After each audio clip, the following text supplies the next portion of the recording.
I'm on. I'm on the mic. You can hear me? Good. I'm Peter Boumgarden. I'm that professor that all your friends complain about, and I'm glad to spend some time with you here today. There's a few people that are being like, it's true.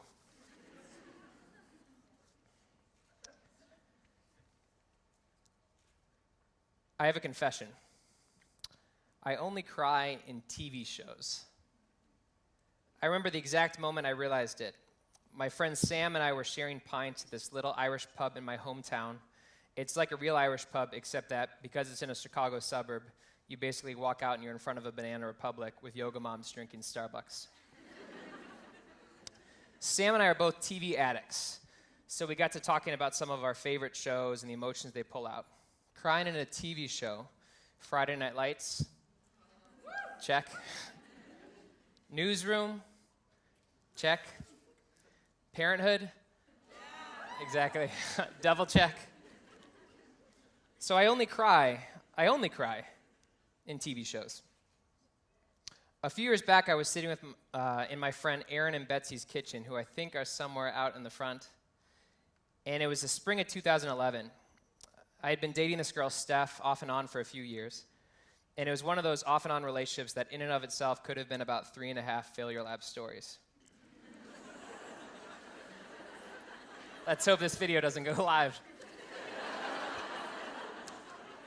But the real issue isn't about Steph or the mistakes that I made in that relationship. It was actually about that kitchen. How are you doing, Peter? Aaron asked. I had the kind of canned answer that I tend to give that kind of gives you a sense of intimacy, but really is just the facade. Peter, how are you really doing? Betsy asked. Betsy knew when to emphasize the really there. She knew because I wasn't there. I wasn't in the kitchen at all.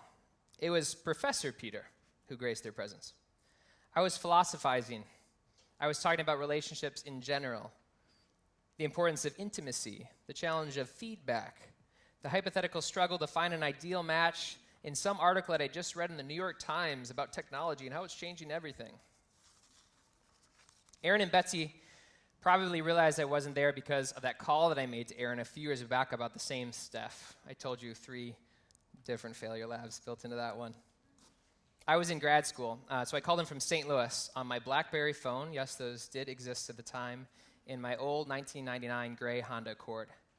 It was one of those moments that's kind of seared in your memory.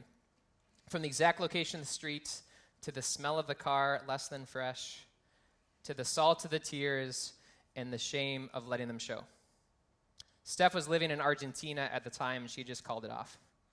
I was 6 months from finishing a PhD program in God knows what, and I had no idea what I wanted to do with my life. Those are my students, I think.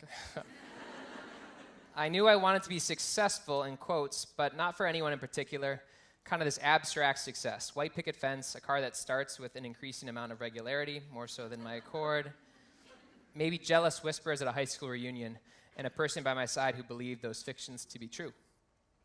In that car, in that moment, it all seemed a bit unlikely. But this story isn't about TV shows, and it's not about Steph. Let me take a step back, because maybe it'll just give you some context. I am the son of a pastor and a social worker, and that means a few different things. It means that we talk about emotions, but in a kind of distant way. Items to be dissected over dinner at some kind of critical distance. Saying, I guess what I'm feeling in that moment was anger, and a sense of disappointment was far more likely to be said than actually being angry. And in a small church in a wealthy suburb, it meant that early on I learned quickly what it meant to learn the part. I knew how to play Free Falling and Sweet Home Alabama on the guitar at Young Life, true story. And I knew how to transition into a little praise music just at the right time. I knew how to do well in sports and how to get good enough grades. I knew when to appropriately cite Jesus in MLA or APA format for all the Sunday school responses. And I knew how to feel valuable because fitting to those stereotypes.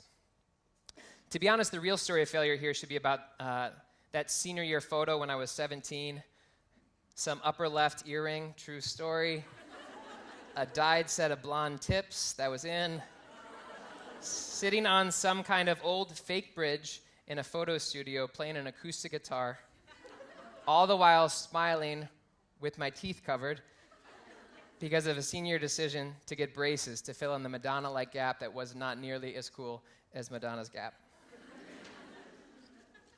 I quickly learned that my value was in alignment, that I got a kick out of fitting a certain image, that I was going to be that guy who had done something cool and then was living some interesting life for those who didn't expect him to be that way. So how was I going to do it? Back to grad school. I wanted to be successful and I wanted to be different, but didn't know exactly how. But the one thing I did pick up over time was how to pick up the signals of what everyone else thinks I should do.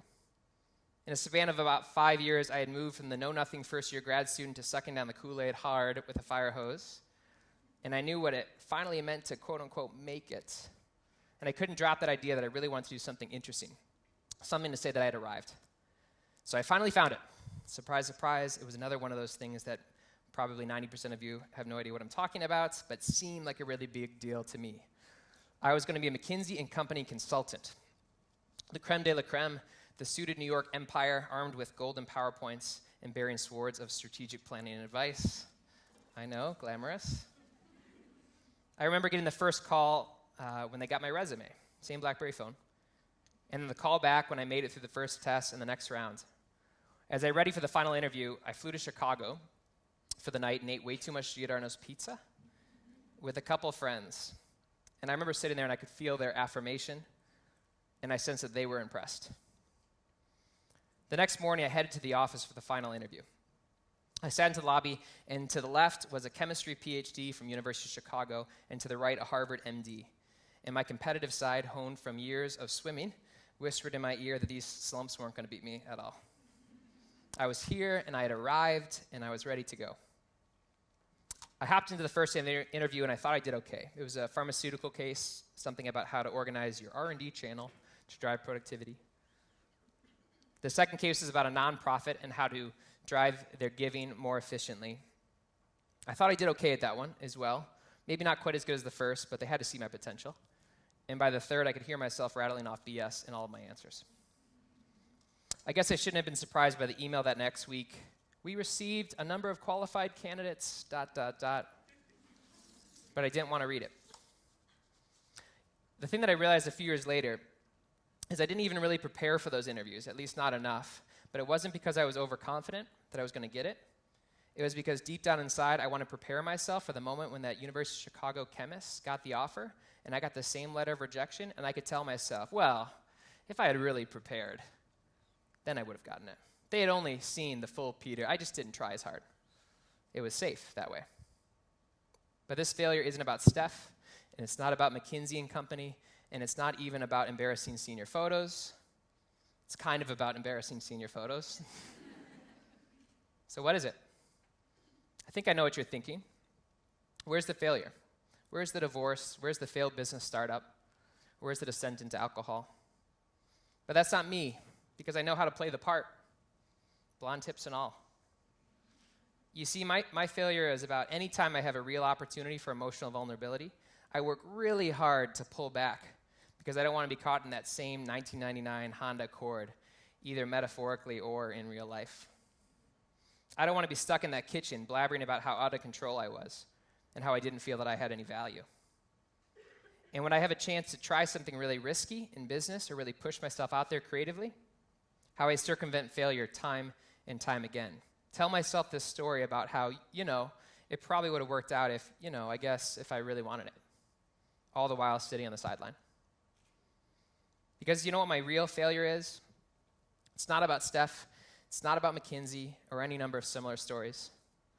No, this story is about what happens to you, what's happened to me when you do those things year after year after year. It's about that moment in the suburban Irish pub when you realize the only place you can experience emotions and real vulnerability is in some stupid TV show.